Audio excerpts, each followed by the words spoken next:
Okay, this is my 2007 Toyota Tundra. It has the 5.7 V8. It's 4-wheel drive and it has almost 300,000 miles. I think it's around 294,500 to be exact right now. But I'm just gonna go over some of the things I've done to it. As you can tell, it's got quite a bit done to it. And then what's went wrong with it since I bought it. Pretty much nothing, but go over everything. All right, I'll just start front to back. So first, the Hook Road front bumper. I got this off Amazon. It was about $500, which I thought was a pretty good deal compared to all the other aftermarket bumpers that are like $2,000. It's obviously not as good quality and it's fading, but I mean, it still does the job and it's still pretty good quality for 500 bucks for a full front bumper. I also have this light bar wired up here. It's actually like a $500 light bar. I didn't buy this, I was actually gifted it, but I just wired it up through here to a switch to the inside of the truck. But I don't have the pod lights to the bumper hooked up currently, just because I don't really need them. I have enough light if I need to see something, because this thing is very, very bright. But it's not on there, like, it doesn't look good.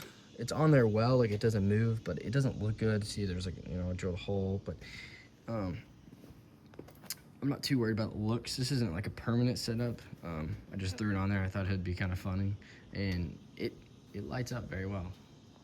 Still have the factory grill on here, and it's obviously peeling, you see in the chrome. I've thought about changing it, getting like a TRD Pro grill, but I do kind of like the chrome grill with the wheels I have and with the steps. It kind of all goes together. So I'm not sure what exactly I want to do. I wish the chrome wasn't peeling, and I wouldn't mind leaving the chrome, but the chrome peeling makes me want to get a different one. If I get a different one, it'll probably be a blacked out TRD Pro one. Okay, next thing is these lights up here. Definitely not mounted good or right. The mounting bolts for this, it actually broke. I'm not sure if I can just replace the mounting bracket or if I need to get a whole new fender, but I just adhesived and super glued it for the time being. I mean, it's not going anywhere, but these lights are actually pretty cool. I'll actually turn them on and show you guys. There's a cool effect, a starting sequence and then the blinker, but in a running light. But I'll show a clip of that real quick.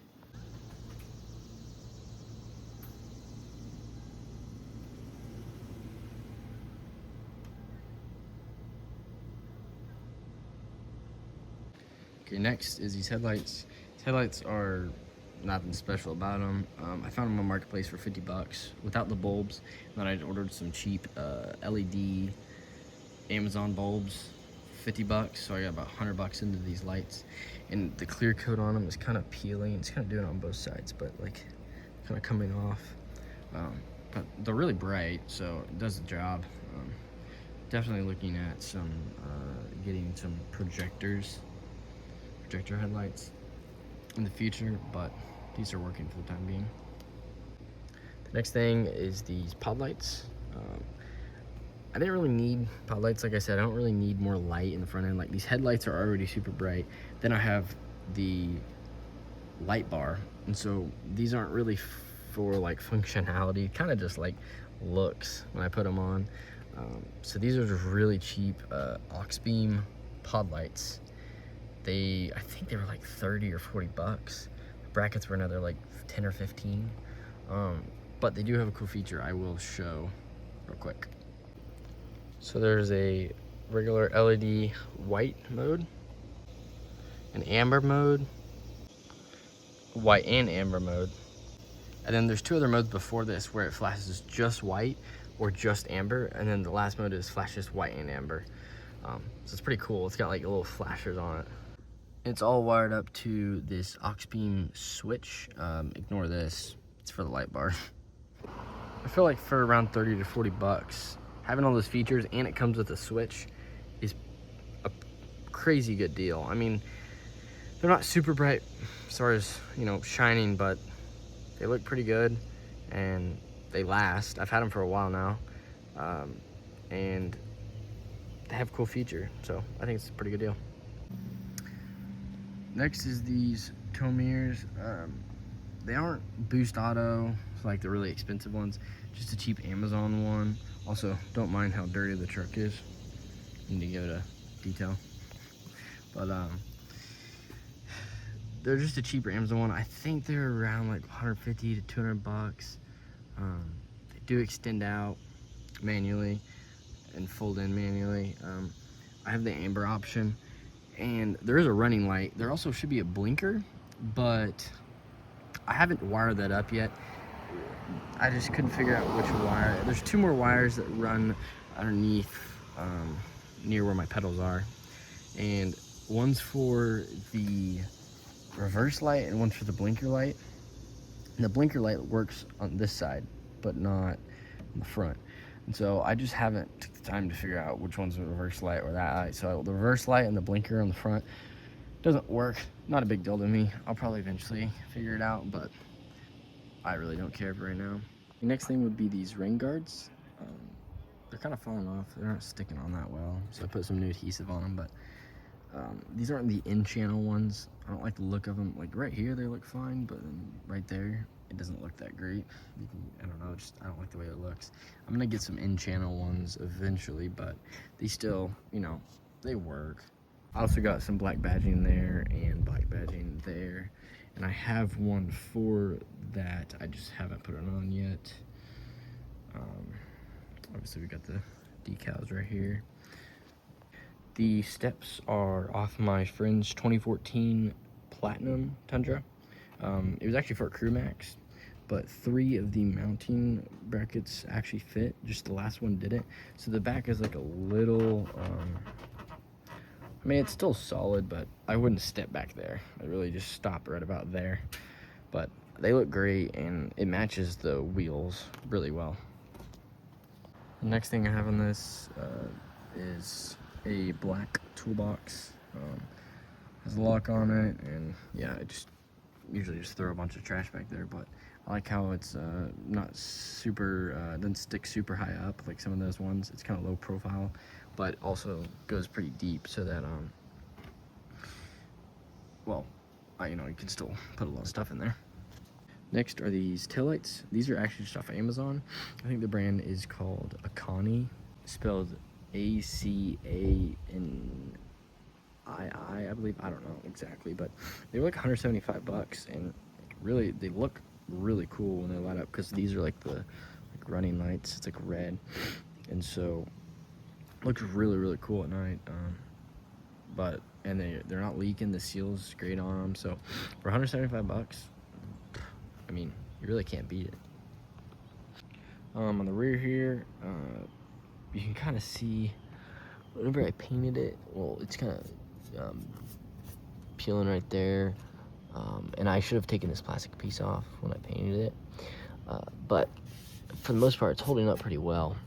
I actually just plastic dipped it, and it looks fine. And I've had this like this for almost a year, so it's holding up pretty good, really. All I gotta do is just touch it up again if I wanna have it looking nice, but it doesn't really bother me much. Okay, for the wheel and tire setup, these are Method 315s, I believe. It's in the machine silver color. I mean, yeah, there's not much about them. I really like the look of them, especially with the brown. It contrasts well. And then for tires, I have a 37 by 1250 18s on there. I definitely need some new ones. There's not a lot of tread. Well, there's not really any tread on there. I will be going up to 38 1150 tires next, so be higher and skinnier.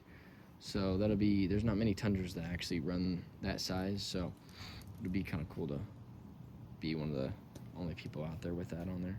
And these tires actually, because they're worn down and they're not true to size, like no tire really is, they measure out to 35 inches right now. And a new 38 is 37.78 38, I believe. And so it's gonna actually, you know, the 38 is gonna be about a little over 2.5 inches taller. So, I mean, it's gonna be a lot bigger of a tire. The suspension, I have Freedom Off-Road shocks, you can see right there. I also have Freedom Off-Road front struts, as well as the upper control arm.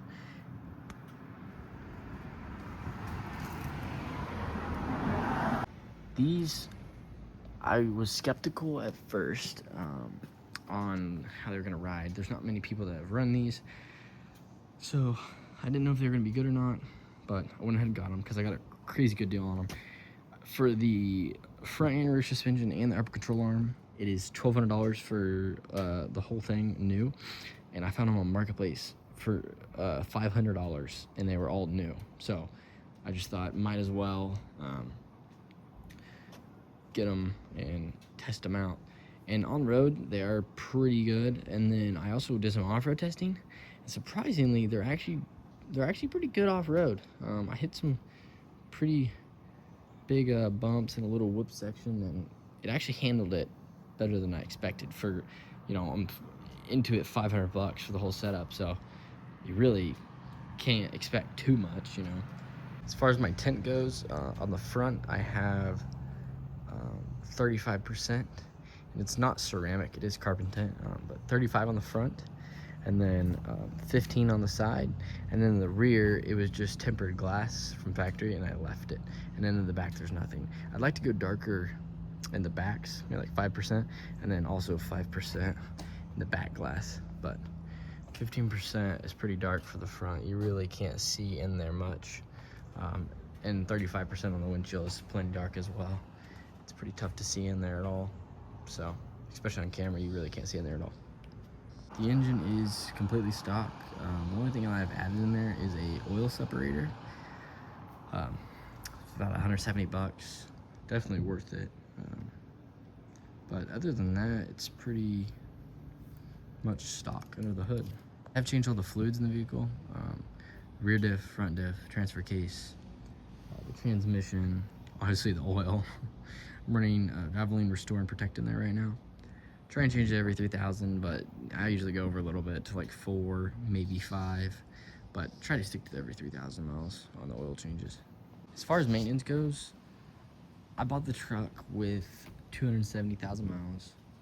It's about at 300,000, so I haven't had it super long. I've had it 3 years, but I don't put many miles on it. But about 30,000 miles, and from those 30,000 miles, I haven't actually had really a single real issue other than just maintenance.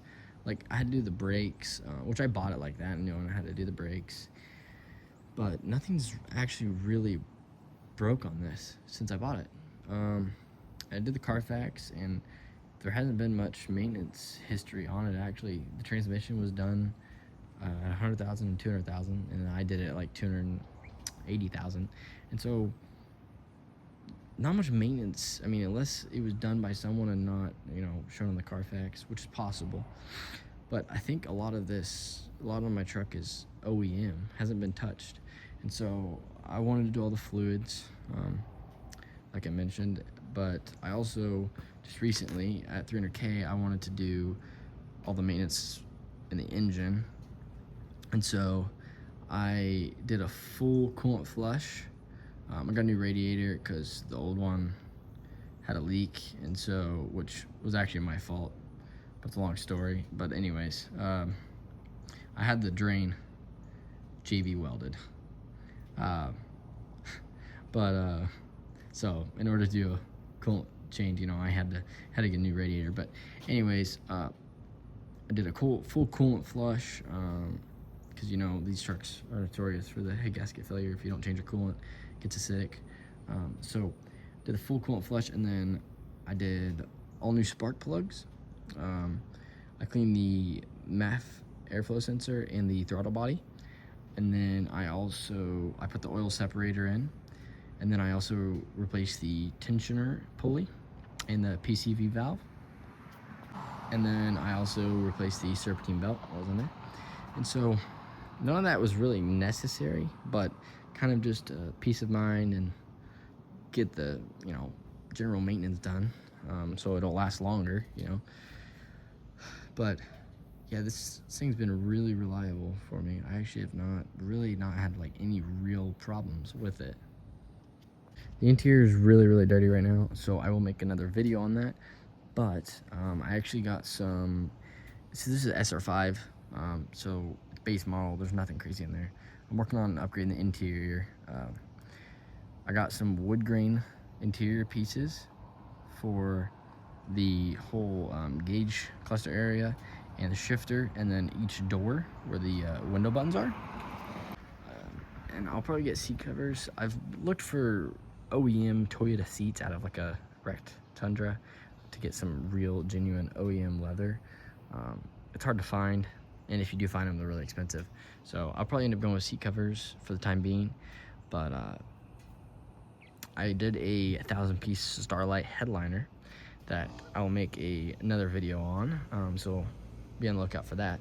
But I'll do a full interior video. It's not crazy, but I do plan to do some cool stuff in the future. But for this video, I'm just sticking to the exterior. So I've done quite a bit to it, but yeah, it's been a great truck to me since I've had it, the 3 years. The last thing I can think of that I've done is just a muffler delete. I just cut the muffler off, and it ends about at the end of the cab, the rear cab, back cab seats, and I'll insert a clip of, you know, some videos of me driving the truck so you guys can hear the exhaust. It actually sounds surprisingly well, because there's 4 cats are still in it, but the secondary cats are actually bad. So it's a muffler delete with the secondary cats are kind of not working well.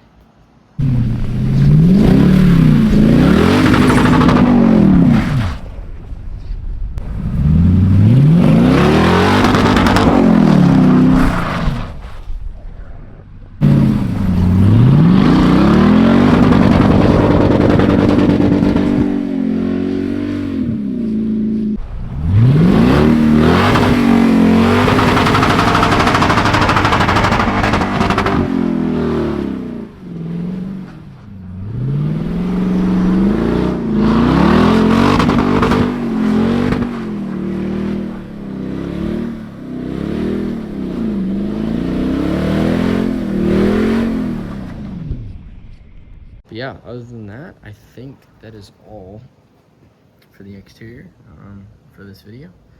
But I will be posting a video on the interior, and also just as I do more things to this truck, I'll be posting more updates and maybe some like how-to videos when I do stuff. But I wish I would have made a video on that Starlight headliner I did. It actually took me around like 40 hours to do, but I can at least show it to you guys. But the process I did not record, unfortunately. So, but that wraps it up for this video. If you guys made it to the end, like and subscribe if you want to see more content on my Toyota Tundra.